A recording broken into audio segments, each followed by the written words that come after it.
आपण ना बाळा कट्टा केला होता एक 2017-18 मध्ये केला होता एकदा त्यावेळेला तुम्ही काय बोलला होता ते आपण एकदा बघूया प्रेक्षकांनाही दाखवूया मग पुढे आपण पुढच्या गप्पा करूया। रवी म्हात्रेला फोन केला आणि म्हटलं रवी कसे आहेत रे साहेब? तर म्हणे रवी साहेब चांगले आहेत, तू कुठे आहेत? तर म्हणे रे अधिवेशनाला।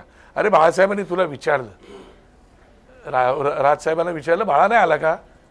त्यावेळेला माझ्या डोळ्यातून पाणी आलं की अरे माझा नेता ह्या हॉस्पिटलला ॲडमिट असताना सुद्धा बाळानांगोरला ॲडमिट करतो, याच्यापेक्षा आणखी मला भाग्य काय पाहिजे? तो मी पक्ष सोडून गेलेला माणूस, राज ठाकरेसोबत गेलेला माणूस असताना सुद्धा बाळासाहेबांनी मला विचारलं। म्हटलं मी कधी येऊ भेटायला साहेबांना?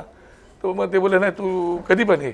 मग मी शुक्रवारी परत फोन केला, मला शनिवारी बाळासाहेबांनी बोलवलं, बाळासाहेबांना जाऊन शनिवारी भेटला। आम्ही दोघेच होतो साहेबांच्या केबिनमध्ये, मी रवी म्हात्रे बाहेर होता, बाळासाहेब आणि आम्ही दोघे एकत्र होतो। दोघांची 12 मिनिटाची चर्चा झाली राजू। त्या 12 मिनिटात बाळासाहेब जे काय बोललेत ते माझ्या अंतःकरणाला माहिती आहे काय। आणि त्याच्यानंतर डॉक्टर विजयकर आयुर्वेदाचे ते दादरला राहतात, त्यानंतर ते आले 12व्या मिनिटाला मला बाळासाहेबांना जय महाराष्ट्र केला। आणि त्याला बाळासाहेब परत बोलले होते की बाळा बरं होईल ना? राजा आणि दादू त्यांना दादूच बोलायचे, राजा आणि दादू एकत्र आलं तर खूप चांगलं होईल बाळा। म्हटलं नाही साहेब मी नक्की प्रयत्न करणार।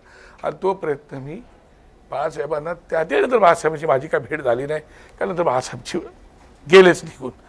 तुम्ही माझी आणि त्यांची झालेली शेवटची भेट लिलावतीमध्ये, आणि त्यावेळेला मी बाळासाहेबांना त्यावेळेला शब्द दिला होता आणि म्हणून हा केलेला प्रामाणिक प्रयत्न आहे राजू, त्याच्यात माझा काहीच स्वार्थ नाही।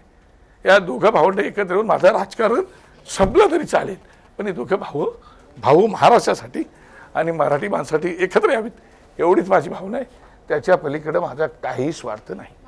कळलं?